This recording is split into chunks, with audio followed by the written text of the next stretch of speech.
Hello, everyone, and welcome to Real Estate Daily with the House Heroes. My name is Troy, and every day we go over the latest news in housing, real estate, and the mortgage industry. Today is April 19th. It's going by way too fast, but here are the news.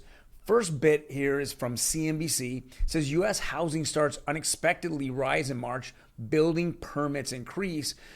Well, some of us kind of expected it. It's 0.03 is, let's just call it flat, but it absolutely didn't go down, and that's been a somewhat of a positive. I know there's a demand out there for homes, obviously, and there's just not enough.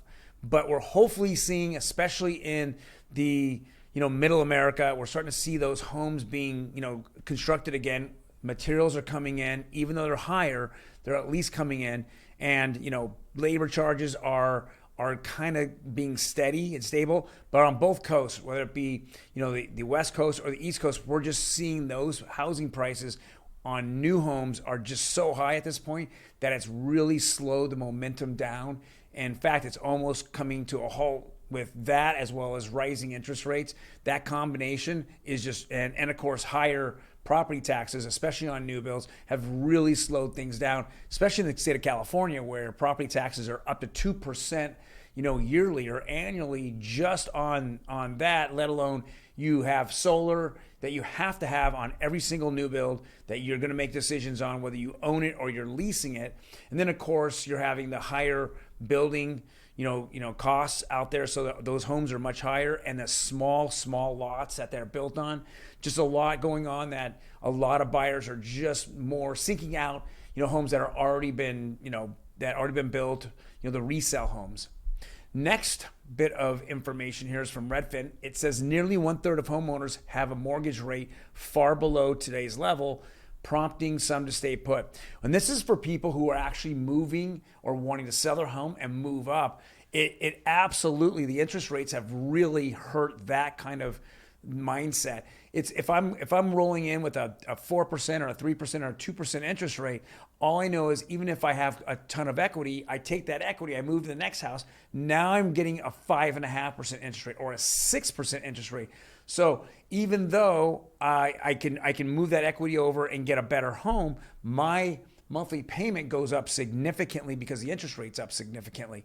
So now a lot of people are just staying home and saying, hey, I need to either make a decision on a future plan of moving, and selling my home and moving up, or I just need to hold tight for right now and see what happens, and maybe have two of my kids in one room or something like that, where they have to rearrange things a little bit more. Next bit of information is on a couple of opinions about the housing bubble. This particular one is from realtor.com. It says, are we approaching bubble territory in the U.S. market?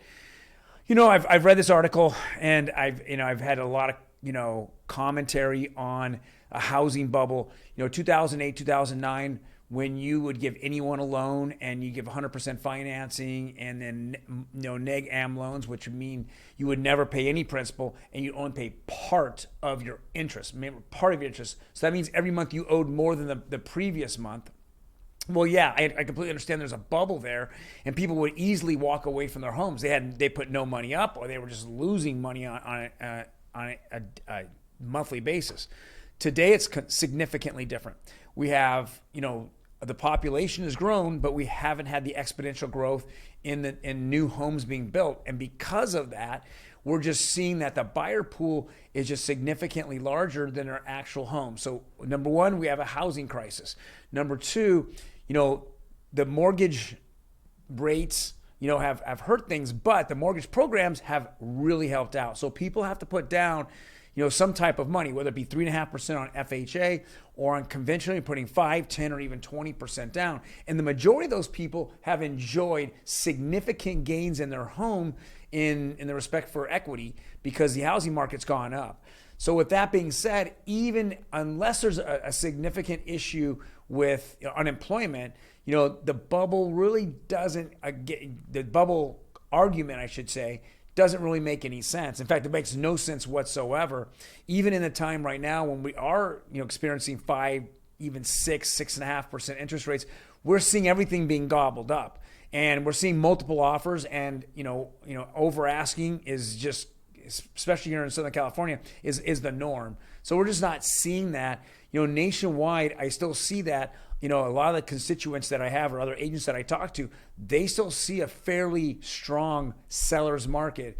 So we're just not seeing it bubble. The bubble just means that, there's, unemployment's high. This is what happened. Unemployment was high, as well as just terrible loan programs where people had no money, no skin in the game, or no money in the house. They were just renting it, basically. They put their mindset to renting.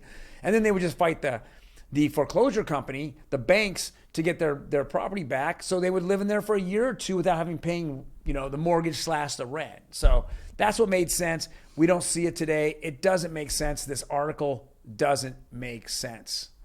Last thing here is the mortgage rates. 30-year conforming pretty much stayed flat at 5.27. 15-year conforming went up. These are all conventional programs to 4.38. But what really hurt today was the FHA rate went up, 5 basis points to 5.122. We were looking at the last few days prior to being flat, but now we see a fairly large jump. That's not very good for people out there, especially first-time homebuyers who utilize this particular, plan, this mortgage plan as well. Well, thank you everyone for joining us.